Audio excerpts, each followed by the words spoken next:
let's take a look at some things we can do with our whammy bar. Now, our whammy bar right here, right, also known as the tremolo bar, the tremolo bar, the stupid stick, you know, it's got many names, but it's going to be used for us in several different ways. One is pretty extreme and one is pretty subtle.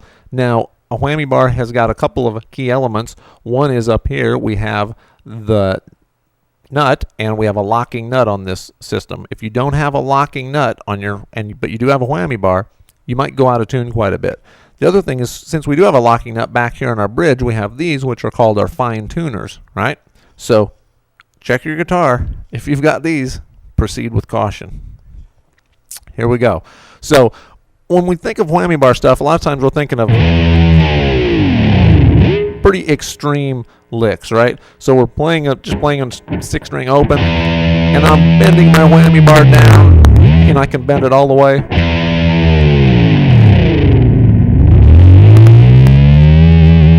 I can go all the way down with it until the string is literally just loose there.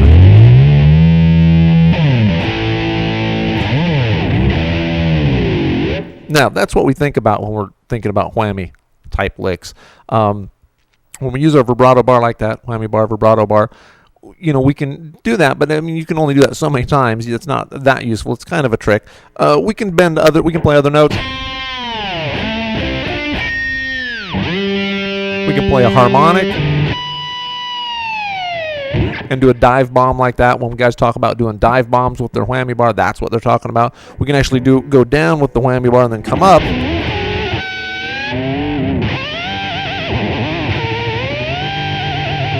And do things like that. Now, this whammy bar is actually locked in place and can't go back. Some whammy bars you can bend not only up to pitch, but all the way past that.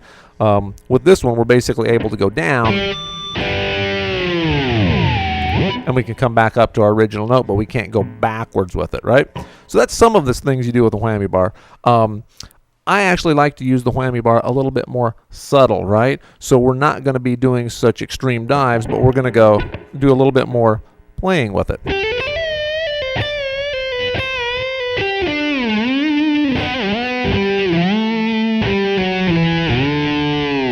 So, well, that's almost sounding like we're sliding either with our hand, or sometimes actually sliding, you know, with a slide. We can always almost get a slide guitar. Get kind of a slide guitar sound. We can actually play two notes.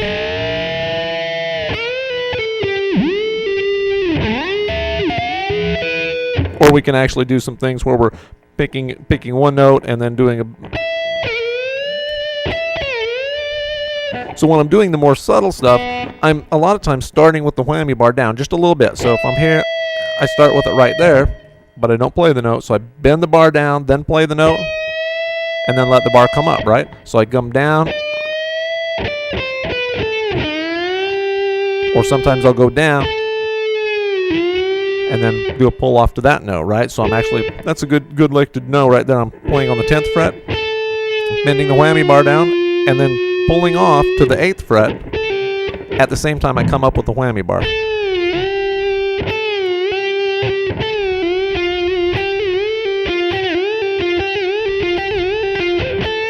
You know, sometimes once again you can get some real slide guitar sounds. We can also do some notes, some things where we pull off to open string.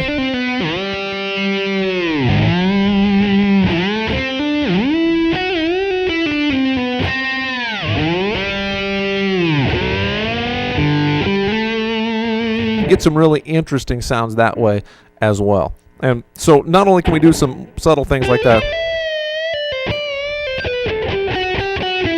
a lot of times called the vibrato bar, because we can do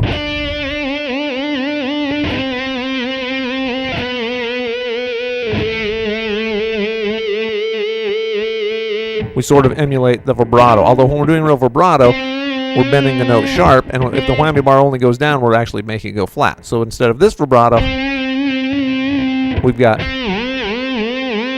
now with the vibrato bar, whammy bar, we can actually make it wider.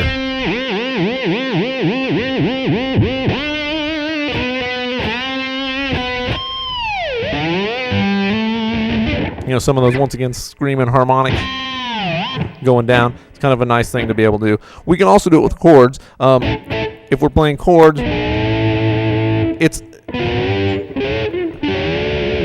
a little bit different because as we bend the bar down, our chord will go out of tune. Every note goes out of tune at a different time. So we can't just think, okay, we're on this chord, so we're just going to go down with the whammy bar. It'll be another chord. Won't work because our strings all go out of tune. They relax or go loose at different times. So the second we start going down with whammy bar, it goes out of tune. Now we can bend up to a note or a chord.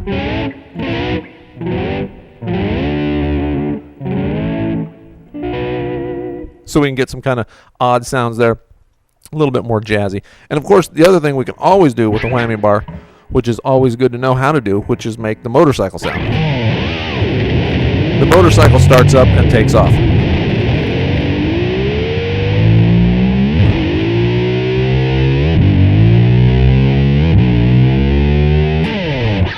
So that's always a good trick to know.